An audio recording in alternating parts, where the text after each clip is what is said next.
अस्सलाम वालेकुम नाज़रीन, आप देख रहे हैं प्रोग्राम अंदर की बात मुज़म्मिल सोहरवर्दी के साथ। मैं हूं आपकी मेज़बान इकरार रियाज। हमारे साथ मौजूद हैं आपके पसंदीदा तज्ज़िया निगार मुज़म्मिल सोहरवर्दी। अस्सलाम वालेकुम, वेलकम टू द शो। क्या हाल है आपका? बिल्कुल ठीक-ठाक। आप सुनाएँ कैसी तबीयत है आपकी? मैं ठीक हूँ, अल्लाह पाक का शुक्र है। सर, आज के दिन में बहुत बड़ा फैसला है। कुछ लोग इसको तारीख़-साज़ फैसला कह रहे हैं, कुछ लोग कह रहे हैं कि लाडलाइज़्म जो है वो बरकरार रखा गया है। तो सर, आप क्या कहेंगे मख़सूस नशिस्तों से मुतालिक ये जो फैसला आया है पीटीआई के हक़ में, आप इस पर क्या कहेंगे? देखें, जो मख़सूस नशिस्तों का आज फ़ैसला आया है, इसके 2-3 पहलू हैं जिन्हें हमें सामने रखना पड़ेगा। पहला पहलू तो ये है कि सुप्रीम कोर्ट ने 15 दिन दिए हैं तहरीक-ए-इंसाफ को अपनी लिस्टें जमा कराने के लिए और अरकान के एफ़िडेविट के लिए कि वो पीटीआई का हिस्सा हैं। आइन ने ये मुद्दत 3 दिन रखी हुई है इलेक्शन के बाद। अब सवाल ये है कि जब आइन बनाने वालों ने ये मुद्दत 3 दिन रखी है, तो सुप्रीम कोर्ट को ने 15 दिन क्यों दिए हैं? ज़्यादा से ज़्यादा वो भी 3 दिन दे सकते थे कि आप अपनी एफ़िलिएशन का फैसला चलें दोबारा से कर लें 3 दिन में। लेकिन आपने 15 दिन दिए, आपने सर्टेनली आइन को रीराइट किया।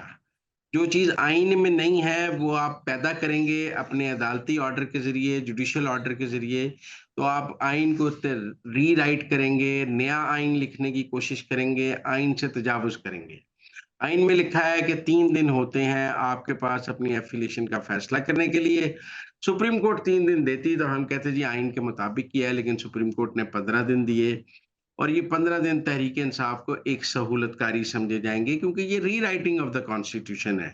आइन में कहीं किसी जमात को अपनी लिस्ट देने के लिए, कहीं अरकान को अपनी एफ़िलिएशन फैसला करने के लिए 15 दिन की मुद्दत का ज़िक्र नहीं है, 3 दिन का ज़िक्र है। आपने 15 दिन दिए हैं, इसलिए आपने रीराइटिंग ऑफ द कॉन्स्टिट्यूशन किया है, ऐसा कुछ किया है जिसकी कॉन्स्टिट्यूशन में कोई गुंजाइश नहीं है। उसके बाद अब सूरत-ए-हाल ये है कि आपने जब आइन को रीराइट किया है, आप ये कह रहे हैं कि जो मखसूस नशिस्तें हैं, वो तहरीक-ए-इंसाफ को दे दी जाएँ। लेकिन एक ख़ास डेट से आप कहते हैं कि वो तहरीक-ए-इंसाफ को दे दी जाएँ, मई से। मई से पहले जो मखसूस नशिस्तें थीं, वो हुक्मरान इत्तेहाद के पास थीं। उनके एमएनए, एमपीएस ने हलफ़ उठाए हुए थे। उनके एमएनए, एमपीएस ने सदर के इलेक्शन में वोट डाला, सेनेट के इलेक्शन में वोट डाला, मुख्तलिफ कानून साज़ियों में वोट डाला। चेयरमैन सेनेट के लिए उन सेनेटर्स ने वोट डाला। 3 सूबों में सेनेट के इलेक्शन हुए, उन्हीं एमपीए, एमएनएस के ज़रिए। चेयरमैन, डिप्टी चेयरमैन के इलेक्शन हुए, तो वो मखसूस नशिस्तें जो हुक्मरान इत्तेहाद को मिली, उसके तहत ही सब कुछ हुआ। अगर आप घड़ी को पीछे लेके जाना चाहते हैं और आपका ख़्याल है कि सब कुछ गलत हो गया, तो आप फिर कहते हैं कि जी सदर का इलेक्शन भी गलत हुआ है। सेनेट के इलेक्शन पंजाब, सिंध, बलूचिस्तान और कौमी असेंबली में गलत हुए हैं। चेयरमैन, डिप्टी चेयरमैन का सेनेट का भी इलेक्शन गलत हुआ है। ये सब मखसूस नशिस्तें पीटीआई को देकर ये सारे इलेक्शन दोबारा कराए जाएँ, तो ही सूरत-ए-हाल ठीक होती ना। और अगर सदर जो हैं वो हुक्मरान इत्तेहाद की मखसूस नशिस्तों पर मुंतखब हुए हैं और अब मखसूस नशिस्तें पीटीआई की होंगी, तो ये क्या फैसला हुआ? अगर सेनेट के इलेक्शंस में पंजाब, सिंध और बलूचिस्तान में हुक्मरान इत्तेहाद के एमपीएस ने वोट डाला है, तो अब उनके उनके एमपीएस आ जाएँगे तो क्या होगा? तो आप घड़ी पीछे करते तो सारी करते। लेकिन शायद ये सुप्रीम कोर्ट का मकसद नहीं था। सुप्रीम कोर्ट का मकसद तो दरअसल आईनी तरमीम रोकना था, जिसके तहत कोई उनको शक पड़ गया था मंसूर अली शाह और मुनीब अख्तर को और आयशा मलिक को, जिन्होंने आगे चीफ जस्टिस बनना है, कि काजी फ़ायज़ ईसा को 3 साल दिए जा रहे हैं और जजों की मुद्दत मुलाज़मत बढ़ाई जा रही है, चीफ जस्टिस की मुद्दत 3 साल की जा रही है और फिर मंसूर अली शाह का मौक़िफ़ था, ख़्याल था कि मैं 3 साल बाद चीफ जस्टिस बनूँगा, मुनीब अख्तर की बिल्कुल छुट्टी हो जानी थी। तो ये सुप्रीम कोर्ट के अंदर जज्जों का एक इत्तेहाद बन गया जो आगे चीफ जस्टिस बनना चाहते हैं और उन्होंने एक रीराइटिंग ऑफ द कॉन्स्टिट्यूशन कर दी सिर्फ अपने आप की अपनी चीफ जस्टिस ही बढ़ाने के लिए, क्योंकि फैसला तो आइन और कानून के मुताबिक नहीं है। या सब गलत करते, आधा ठीक है, आधा गलत है, ये कौन-सा फैसला है? तो मेरे ख़्याल में जो आज मंसूर अली शाह साहब ने जो फ़ैसला किया है, वो मंसूर अली शाह साहब ने अपना चीफ़ जस्टिस का ओहदा पक्का करने के लिए वो फ़ैसला किया है। उसमें तहरीक-ए-इंसाफ की मोहब्बत कम और अपनी चीफ़ जस्टिस की जो ख़्वाहिश है, मुनीब अख्तर की ख़्वाहिश है, बाकियों की ख़्वाहिश है, वो नज़र आ रही थी कि 8 जज जो है उनमें से 3 ने आगे चीफ जस्टिस बनना है, 2-2 सबने इकट्ठे किए और अब 8 बना के तो उन्होंने आगे अपनी-अपनी चीफ जस्टिस पक्की की है। इससे ज़्यादा तो इस फैसले से हमें कोई आइन और कानून के मुताबिक फैसला तो नहीं है।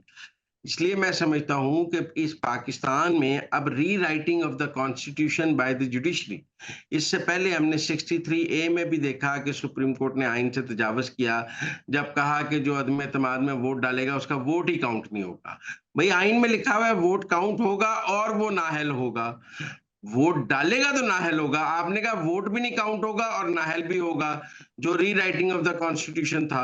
इसी तरह आज भी आपने रीराइटिंग ऑफ द कॉन्स्टिट्यूशन किया है। तो मेरे ख्याल में इस मुल्क का सबसे बड़ा मसला अब अदलिया की जानिब से रीराइटिंग ऑफ द कॉन्स्टिट्यूशन और आइन से इन्हराफ और अपनी मर्जी का आइन लिखना है।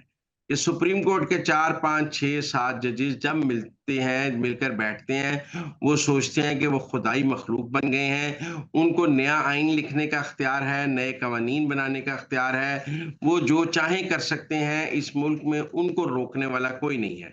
मगर अगर आज सुप्रीम कोर्ट का फैसला आइन से खिलाफ है, तो बताएं मुल्क में ऐसा कौन सा फोरम है जहां जाकर हम ये दरवाजा खटखटा सकते हैं कि सुप्रीम कोर्ट के जी। जजेस ने आइन से इनहराफ कर दिया है। भाई सुप्रीम कोर्ट के जजेस को आइन से इनहराफ का खुला लाइसेंस कैसे दिया जा सकता है? इस मुल्क का मसला ये नहीं है कि फौज आइन से इनहराफ करती है। इस मुल्क का बड़ा मसला ये भी नहीं है कि अरकान असेंबली या पार्लियामेंट आइन पे चल रही है या नहीं चल रही है। इस मुल्क का बड़ा मसला ये है कि इस मुल्क की अदलिया आइन के मुताबिक नहीं चल रही है। वो रीराइटिंग ऑफ द कॉन्स्टिट्यूशन कर रही है। वो जजेस समझते हैं उनके पास खुदाई ताकतें आ गई हैं और वो आइन, कानून हर चीज से मुबर्रा है। वो जो फैसला करेंगे, वो चाहे उनको मतलब यहाँ जज को नहर पे लगी हुई लाइटों के रंग पसंद ना आए तो वो कहता है मैं मेरे पास अख्तियार है, ई बाइक से हुकूमत दे, मेरे पास अख्तियार है, नहीं देने दूंगा मैं। तो जजेस खुद को हुक्मरान और खुदाई ताकतें समझने लग गए हैं। आज का जो फैसला है देखें, तहरीक इंसाफ ने तो सुप्रीम कोर्ट से सीटें मांगी ही नहीं है, मांगी तो सुन्नी तात कौंसिल ने थी, दे तहरीक इंसाफ को दी हैं। और फिर जैसे हमने पनामा में देखा कि एक मॉनिटरिंग जज लगा दिया गया और फिर सुप्रीम कोर्ट ने खुद कहा कि हमने मॉनिटरिंग जज लगाने का रवाज खत्म कर दिया है और सुप्रीम कोर्ट का कोई जज मॉनिटरिंग जज नहीं हो सकता। आज 8 जज मॉनिटरिंग जज लग गए हैं, पहले तो एक नहीं था मान। आपने 8 जजों को मॉनिटरिंग जज लगा दिया है कि कोई मसला हो तो आप हमारे चैम्बर में आकर हमें दरखास्त दें, हम फौरी तौर पे आपको एक नया ऑर्डर दे देंगे, 8 के 8 जज। तो मेरा मतलब है कि ये एक मॉनिटरिंग जज नहीं मानता और ये 8 मॉनिटरिंग जज लग गए हैं। ये पनामा पार्ट 2 हो गया है कि पनामा का केस था, निकाला कामा में, सीटें सुन्नी तात कौंसिल ने मांगी, दी तहरीक इंसाफ को। तो ये कोई इंसाफ तो नहीं है। मेरा मतलब है ये सुप्रीम कोर्ट के जजेस ने आज कोई आइन, कानून, इंसाफ के मुताबिक तो फैसला नहीं किया है। ये फैसला उन्होंने अपनी एक जमात की सियासी सहूलतकारी और सुप्रीम कोर्ट के अंदर की सियासत में स्कोर सेटल करने के लिए किया है। क्योंकि अब सूरत-ए-हाल ये है कि जो 3 रुकनी कमेटी है जो बेंच बनाती है, उसमें मंसूर अली शाह और मुनीब अख्तर साहब का कट हो गया है और बेंच काज़ी फ़ायज़ ईसा की मर्ज़ी के नहीं बन सकते हैं और मंसूर अली शाह और मुनीब अख्तर मिलकर सुप्रीम कोर्ट को चला रहे हैं। इस वक़्त ये कहना कि काज़ी फ़ायज़ ईसा सुप्रीम कोर्ट चला रहे हैं, ये गलत है। प्रैक्टिस एंड प्रोसीजर बिल के बाद 3 रुकनी कमेटी है जो सुप्रीम कोर्ट को चलाती है, जिसमें 3 सीनियर जज होते हैं। इस वक़्त 3 में काज़ी फ़ायज़ ईसा, मंसूर अली शाह और मुनीब अख्तर हैं। लिहाज़ा हमें ये बात समझनी पड़ेगी कि काज़ी फ़ायज़ ईसा इस वक़्त सुप्रीम कोर्ट में एक लेम डक हो गए हैं। जो कमेटी है उसमें 2 जजेस मंसूर अली शाह और मुनीब अख्तर, दोनों ने आगे चीफ जस्टिस बनना है। वो काज़ी फ़ायज़ ईसा को अक्टूबर में घर भेजना चाहते हैं और तब तक उन्होंने सुप्रीम कोर्ट को टेक ओवर कर लिया है।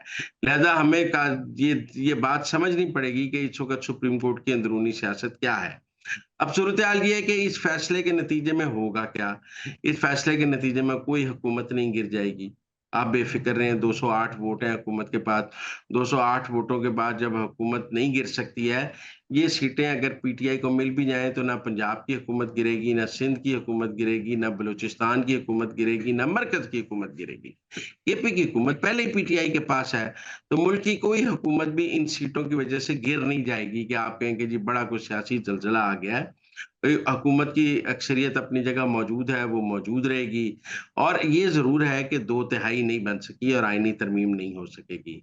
अब आईनी तरमीम अगर तो करनी ज़रूरी है, तो तो फिर लोग फॉरवर्ड ब्लॉक की बात कर रहे हैं कि पीटीआई के 20-25 लोग साइड पे हो जाएँ और वो मिलकर इस आईनी तरमीम के लिए रास्ता बनाएँ। या क्या हो 6-8 लोग जेयूआई के तो पहले ही साथ हैं, मज़ीद लोग साथ आ जाएँ, तो फिर क्या हो? तो एक उसके बारे में तो बात हो सकती है। कुछ दोस्तों की राय है कि तरमीम होकर ही रहेगी अगर फ़ौज ने तय कर लिया है। लेकिन मैं समझता हूँ कि आज का जो फैसला है, उससे फ़ौज की और अदलिया की महाजराई में काफ़ी हद तक इज़ाफ़ा होगा। अगर मंसूर अली शाह साहब चीफ जस्टिस बन भी जाते हैं, लेकिन मैं समझता हूँ कि मंसूर अली शाह साहब ने खुद को उमर अता बंदियाल की सफ़ में खड़ा कर लिया है। उन्होंने सुप्रीम कोर्ट के अंदर एक सियासत का आगाज़ किया है, ये सियासत उनको हॉन्ट करेगी जब वो खुद भी चीफ जस्टिस बन जाएँगे।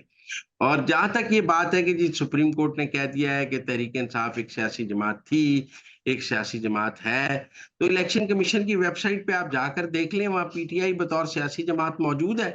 इलेक्शन कमीशन ने किसी भी लम्हे पीटीआई को सियासी जमात के कैटेगरी से तो आउट नहीं किया। उन्होंने तो कहा आपने इंटर पार्टी इलेक्शन नहीं कराए लिहाजा आपको निशान नहीं मिल सकता। यही बात सुप्रीम कोर्ट ने की।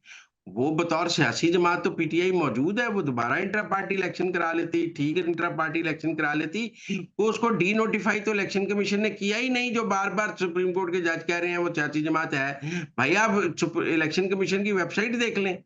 अब सूरत-ए-हाल ये है कि जो अब कहा गया है कि अरकान नए सिरे से अपने हलफ दें, जो हलफ उन्होंने पहले दिए हैं उनका क्या बनेगा? वो झूठे हलफ थे।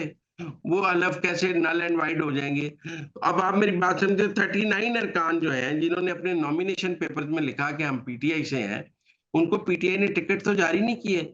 सिर्फ नॉमिनेशन पेपर पे पीटीआई लिखने से तो कोई पीटीआई का नहीं हो जाता। उसके बाद पीटीआई का टिकट होना चाहिए। 41 है जिन्होंने खुद को इंडिपेंडेंट लिखा है। उन्होंने सुन्नी ताज कौंसिल के टिकट जारी नहीं जमा नहीं कराए।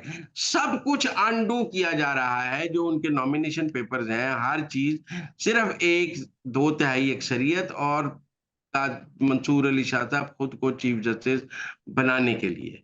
ये जो फ़ैसला है, ये कोई तहरीक-ए-इंसाफ की मोहब्बत में नहीं दिया गया।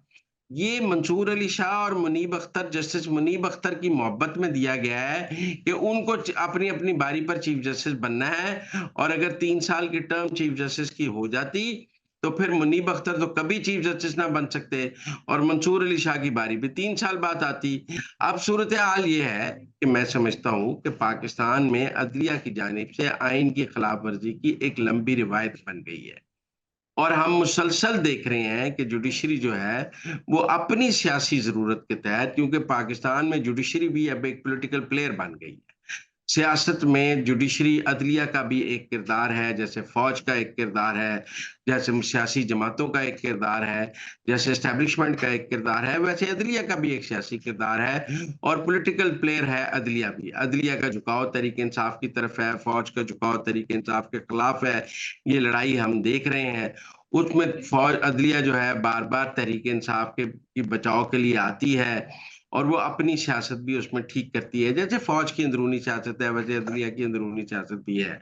अदलिया की उस अंदरूनी सियासत में के गंध में पाकिस्तान के कॉन्स्टिट्यूशन को रीराइट करने का जो तरीक़ाकार है, बार-बार पहले बंदियाल साहब ने किया, मुनीब अख्तर साहब ने वो फ़ैसला लिखा, आज मंसूर अली शाह साहब ने किया। तो मेरे ख़्याल में कहीं न कहीं आइन बनाने वालों को अदलिया की जानिब से आइन तोड़ने पर भी कोई न कोई रास्ता निकालना होगा कि अगर अदलिया का कोई फ़ैसला आइन से तजावुज़ हो, आइन के खिलाफ हो, तो फिर कहाँ जाया जाए? क्या किया जी। जाए? कोई कॉन्स्टिट्यूशनल कोड बनाई जाए, क्या किया जाए कि अदलिया अगर कोई जज आइन से इन्हराफ कर दे, तो फिर हमारे पास तो पाकिस्तान में कोई रेमेडी नहीं है उस जज के खिलाफ एक्शन लेने की। किसी एमएनए ने, किसी प्राइम मिनिस्टर ने छोटा-सा जुर्म किया हो, तो उसके खिलाफ तो है, लेकिन यहाँ जजेस के खिलाफ तो एक्शन लेने का कोई तरीक़ाकार मौजूद ही नहीं है। वो आइन तोड़ दें, वो कानून तोड़ दें, उनकी सनद जाली हो जाए, उनकी ग्रीन कार्ड निकल आए, लेकिन इस मुल्क में जजेस के खिलाफ एक्शन लेने का कोई तरीक़ाकार नहीं है। जजों ने खुद को किले में बंद कर लिया है। आप आर्मी चीफ को तो फिर सैक कर सकते हैं, कर सकें या ना कर सकें, एक इख्तियार तो मौजूद है ना प्राइम मिनिस्टर के पास। लेकिन चीफ जस्टिस या जजेस के हवाले से तो कहीं कोई इख्तियार भी मौजूद नहीं है, जो आप इस्तेमाल कर सकें। इसलिए मेरे ख़्याल में ये जो है बहुत ही आज का जो फ़ैसला है, मैं इसको रीराइटिंग ऑफ द कॉन्स्टिट्यूशन समझता हूँ और मैं समझता हूँ कि वैसे तो अगले 15 दिन में बहुत कुछ हो सकता है। अभी पीटीआई के इंट्रा पार्टी इलेक्शंस जो हैं वो वैलिडेट नहीं हुए हैं। वो अपनी लिस्टें कौन जमा कराएगा, इमरान खान जमा कराएगा या बैरिस्टर गौहर जमा कराएगा या क्या होगा? शायद इसीलिए 15 दिन दिए गए हैं। उनको अंदाजा था सुप्रीम कोर्ट वालों को कि पीटीआई के अंदरूनी मामलात इतने कानूनी तौर पे खराब हैं कि अगर 3 दिन दिए जाते तो वो लिस्टें जमा ही नहीं करा सकते थे। लिहाजा 15 दिन दिए गए हैं कि वापस हमसे आकर जो मर्जी फैसला ले लें। बहरहाल आज का फैसला rewriting of the constitution by the supreme court 8 members जज।